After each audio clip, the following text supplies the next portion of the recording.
Hello students, welcome to your English class. Hope you all are doing well. Children, what do you observe in this picture? We can observe in this picture, there are some people who are sitting in the forest having some musical instruments in their hands. These people are called as one of the tribal communities. So children, in today's class, we are going to learn Poem 2, Wandering Singers, written by Sarojini Naidu. The male person who writes poem is known as poet. The female person who writes poem is known as poetess. In this poem, the poetess talks about the band of singers who travel from one place to another place to spread the message of love through their singing. They carry our country's heritage with the songs. Now, let us read about the poetess. Sarojini Naidu was born in the year 1879. She was an Indian political activist and poet. Naidu's work as a poet earned her the sobriquet Nightingale of India. Born in a Bengali family in Hyderabad, Naidu was educated in Chennai, London and Cambridge. She was drawn to Indian National Congress movements for India's independence from British rule. She became a part of the Indian nationalist movement and became a follower of Mahatma Gandhi and his idea of Swaraj. She was appointed the President of the Indian National Congress in the year 1925 and later she became the Governor of the United Provinces in 1947, becoming the first woman to hold the office of Governor in the Dominion of India. Naidu's poetry includes both children's poem and other written on more serious themes including patriotism, romance and tragedy. Published in 1912 in the bazaars of Hyderabad, remains one of her most popular poems. Sarojini Naidu left the world in the year 1949. Learning outcomes. By the end of the lesson, you will be able to express how the life of the wandering singers is unique. Describe how the singers entertain people as they move. Infer the reason behind their joy. Children, in this poem, there are 3 stanzas. Stanza 1. Where the voice of the wind calls our wandering feet through echoing forest and echoing street. With lutes in our hands, ever singing we roam. All men are kindred, the world is our home. Children, the meaning of through echoing forest and echoing street is keep singing whether we are passing through a forest or a street. And so our songs echo through these places. Lutes. The meaning of lutes is a lute is a kind of musical instrument with strings.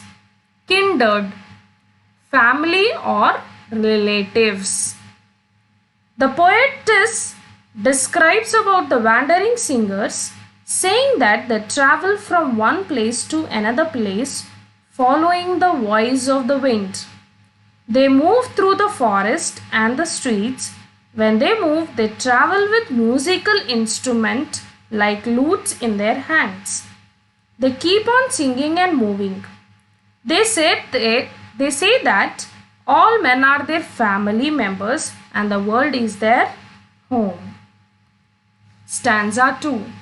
Our lays are of cities whose lustre is shed, the laughter and the beauty of women long dead, the sword of old battles, the crown of old kings, and happy and simple and sorrowful things.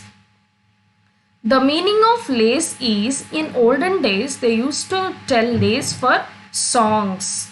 Cities whose luster is shed, meaning cities which were once great and famous but not anymore. Women long dead, women who died long ago. The poetess in stanza 2 describes about the songs the wandering singers sing. Their songs are of cities whose glory is no more. They sing about the beauty of women who died long ago. They also sing about the swords of old battles, the crown of old kings. They sing all kinds of songs, happy and sad, to entertain the people. They convey their message through the songs. Stanza 3. What hope shall we gather? What dreams shall we sow? Where the wind calls our wandering footsteps we go. No love bids us tarry, no joy bids us wait. The voice of the wind is the voice of our fate. The meaning of sow is place seeds in the earth so that they can grow into plants. The singers are wondering what dreams they may begin to dream that can possibly come true. The meaning of bids us tarry is ask us to stay. Here the poetess tells that the wandering singers cannot have their hope or dream as they keep moving from one place to another place. The poetess also feels sad about the wandering singers as their future have no dream. They go wherever the wind calls them. There is no such love for them that stops them to stay or go slow. The voice of the wind is the voice of their life and their destiny. Hope you have understood the poem. Rhyming words in the poem: feet, street; roam, home; shed, dead; kings, things; sow, go; wait, fate. Poem summary. This is a simple description of some tribal communities in India, the way they live and their outlook on life. The poet describes their wandering as their response to the call of the wind. Their nomadic way of life shapes their attitude to life.